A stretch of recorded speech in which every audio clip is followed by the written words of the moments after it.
Hello friends, ఎలా ఉన్నారు? అంత బాగున్నారు కదా? ఈరోజు కూడా మీ వెరైటీ కిట్టు ఒక వెరైటీ రెసిపీతో వచ్చేసింది. ఫ్రెండ్స్, చాలా డెలిషియస్ జ్యూసీ గులాబ్ జామున్ చేద్దామా ఈరోజు? మరి ఎప్పుడైనా ఇన్స్టెంట్గా ఏదైనా స్వీట్గా తినాలి అనిపిస్తే ఇది సూపర్ చాయిస్ అండి. మరి ప్లఫీగా స్వీట్ డెలిషియస్గా ఎలా చేయాలి అనేది నేను మీకు చెప్తాను. వీడియో చివరి వరకు చూసినట్లయితే చాలా తక్కువ ఇంగ్రీడియంట్స్తో పర్ఫెక్ట్గా చేసేయచ్చు.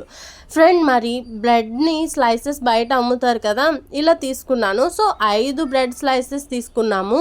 4 వైపులో ఉన్న బ్రౌన్ కలర్ని తీసేసుకొని ఆ మిగిలిన వైట్ని ఇలా కొంచెం కట్ చేసేసుకోండి. కట్ చేయకపోయినా పర్లేదు, కొంచెం కట్ చేసుకుంటే త్వరగా మిల్క్ అనేది పీల్చుకుంటుంది. తర్వాత బౌల్లోకి ట్రాన్స్ఫర్ చేసేసుకొని, ఇది లూక్ మామ్ మిల్క్ అనమాట, అంటే గోరువెచ్చగా ఉన్న పాలు. సో కాచి చల్లార్చి గోరువెచ్చగా అయిన తర్వాత ఆ పాలను దానిలో వేసేసుకోవడమే. సో 2 నిమిషాలు ఆగినట్లయితే ఈ పాలంతా కూడా బ్రెడ్ పీల్ చేసుకుంటుంది. అలా చూడండి, కలుపుతూ ఉంటే ఎలా కరిగిపోతూ ఉంటుందో. సో పాలు మనం ఒక్కొక్క స్పూను యాడ్ చేసుకుంటూ కలిపితే బాగుంటుంది. సో ఎక్కడ ఏ కన్సిస్టెన్సీ దగ్గర ఆపాలనేది మీకు తెలుస్తుంది. సో లేదు, కొంచెం పాలు ఎక్కువ వేసేసినా కూడా ఏం పర్వాలేదు, ఇంకొంచెం బ్రెడ్ యాడ్ చేసేయండి, సరిపోతుంది.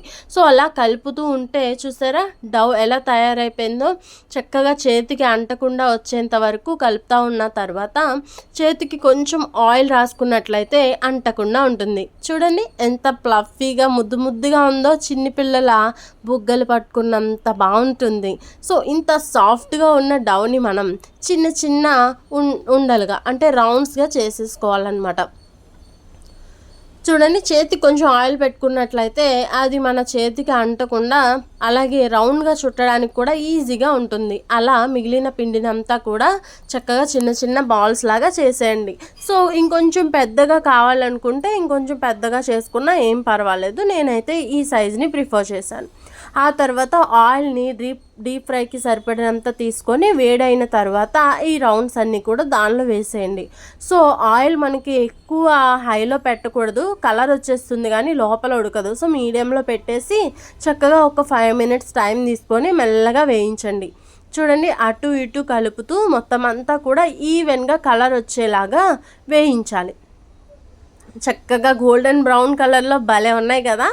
సో చూసారా, సేమ్ గులాబ్ జామున్ మిక్స్ లాగా రాలేదా మరి? సో గులాబ్ జామున్ మిక్స్తో చేసే వాళ్ళు ఎవరైనా ఉంటే ఒక కామెంట్ చేసి చెప్పండి, ఓకేనా? సో ఇలా ఈ బాల్స్ అన్నీ కూడా తీసి పక్కన పెట్టేసుకొని ఇప్పుడు మనం వేరే ఇంకొక బౌల్ని తీసుకొని పంచదార సిరప్ని తయారు చేద్దాం. సో ఈ షుగర్ సిరప్కి ఈక్వల్ క్వాంటిటీస్తోనే షుగర్ అండ్ వాటర్ తీసుకోవాలి. ఆ తర్వాత 4-5 ఇలాచీని కొంచెం మెత్తగా ఇలా పగిలేలాగా చేసుకుంటే సరిపోతుంది. సో అవి వేసేసి మరుగుతూ ఉండాలి. సో బాగా పలుచగా ఉన్నది కాస్త కొంచెం టైట్ అయ్యి సిరప్ తయారైతే సరిపోతుంది. ఎక్కువ పాకం వరకు ఏం రావక్కర్లేదు. తర్వాత ఇలా ఒక బౌల్లోకి 2 కూడా ట్రాన్స్ఫర్ చేసేసుకొని కలిపేసుకొని ఒక పావు గంట అలా వదిలేసేయండి. సో సిరప్ మరీ చల్లగా అయిపోకూడదు, అది కూడా గోరువెచ్చగానే ఉండాలి. ఆ తర్వాత సిరప్ చల్లారిన తర్వాత తినేయచ్చు. చూడండి ఎంత డెలిషియస్ కదా, చక్కగా సాఫ్ట్గా ఎంత బాగున్నాయో. స్వీట్ షాప్ లాగానే వస్తుంది, ఏం పర్వాలేదు. సో ఫ్రెండ్స్, మీరు కూడా ట్రై చేసి ఎలా వచ్చిందనేది కామెంట్ చేయండి. Thank you friends.